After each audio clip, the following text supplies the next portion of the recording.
Hey there, my name is Valenhale, and in this video I'm going to be talking about Joshua Bright from the Trails in the Sky FC. Joshua is the second character to join the party along with Estelle, and just like Estelle, he is one of the two permanent party members you get in the game. I'm going to be talking about Joshua's orbment, his stats, as well as his crafts. Joshua's orbment is quite strong, with it having 2 restricted time slots in the first line. The first line having 5 slots and the second line having 2 slots isn't too bad for Joshua. Because Joshua's 2 restricted slots are both time slots in the first line, Joshua has pretty easy access to the spell White Gehenna, which is the main AoE spell most players use. And to use White Gehenna, Joshua has a 360 EP pool to work with after fully upgrading his orbment. Joshua has high stats across the board, beating out most characters in the 2 main attack stats, Strength and ATS. Joshua is also the only character to have a higher speed stat than everyone else, with everyone else being tied. Joshua's only weak point is his somewhat low defense, especially if you use an attack quartz later in the game to bolster his S-craft. Even though Joshua has lower strength than both Agate and Xin, he actually has access to a 130 strength weapon, while Agate and Xin's best weapons are both 120 strength, meaning that he'll probably tie or surpass them slightly in strength.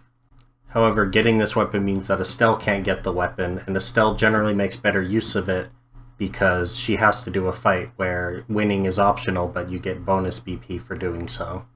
Joshua's initial S-craft is Dual Strike. Just like the name suggests, it just allows Joshua to hit twice. However, it has a slight AT increase of 35 compared to the standard attack's 30. The attack, because of this quality, actually makes it so if you use it in a preemptive battle, you can sometimes mess up the churn and actually only get 2 strikes when you could have done 2 normal attacks instead, or done a normal attack into Dual Strike to get 3 hits instead. It's a pretty good early game ability, mostly just due to how limited you are in the early game. When using Dual Strike, you either hit with both attacks or miss with both attacks. If there's no 1 hit, 1 miss.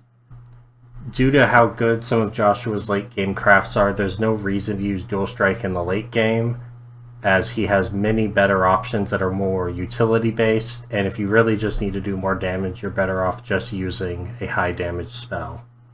In the Estelle overview, I tended to give a lot more emphasis on the damage each of the crafts did, but for Joshua that's less relevant because most of his crafts are more utility based, with the exception of Dual Strike and his S-crafts. So for Flicker, the main purpose of using it is for the AT delay.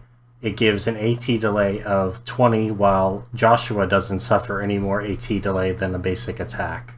Joshua learns Flicker at level 13, and because of his high speed, he can actually sometimes just delay enemies repeatedly over and over, especially if the enemies are particularly slow, basically removing every enemy he hits with Flicker from the fight completely. Joshua's third craft is Taunt, which he gets at level 16. I go over Taunt a lot more in the Estelle overview, and I don't feel like it's worth repeating myself, but some of the things Joshua can do with Taunt is that he actually has 1 higher move than Estelle, so he can actually bait enemies a little bit better than Estelle can. However, because Joshua's emphasis is more on attacking, I don't particularly see Taunt being all that useful for him. Joshua's 4th craft is Cloak and Dagger, which he gets at level 18. It only uses up 25 AT and costs 20 CP to activate. The main purpose behind using it is to activate the death blow effect that it has. However, you can also just use the spell Shadow Spear to get the same death blow effect, and with the cast 2 orbment, you would have about the same AT as if you just used Cloak and Dagger, so why not just use Shadow Spear and stay in your formation instead of wasting time and CP using Cloak and Dagger. Evil Eye is the 5th and final craft Joshua will learn. He learns it at level 26, and it has a cost of 20 CP to use. Joshua has an AT delay of 40 when using it.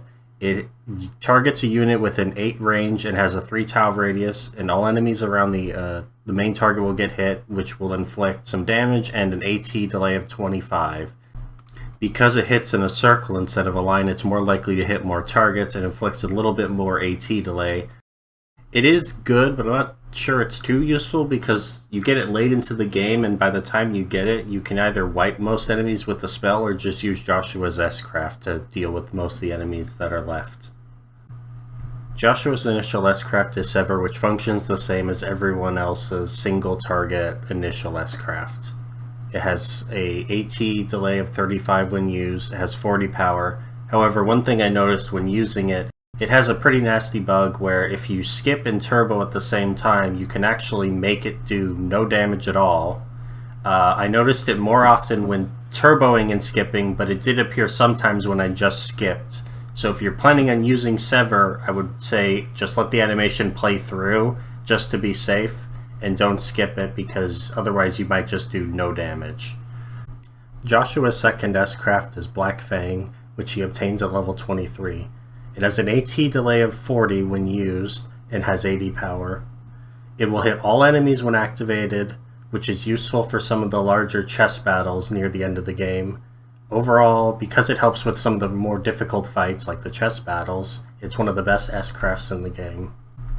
To quickly summarize some of Joshua's pros and cons, he has high stats, especially in both the main attack stats and speed. He's almost always in the party with only like a tiny few exceptions. He has a powerful second S-Craft. He has a really good orbit with no bad force slots. He's the only character with an AoE AT delay.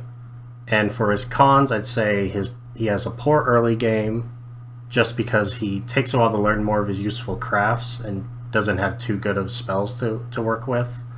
And he's quite frail if you're using an attack quartz, which you probably will be using to get some fire spells or to bolster the offensive power of Black Fang.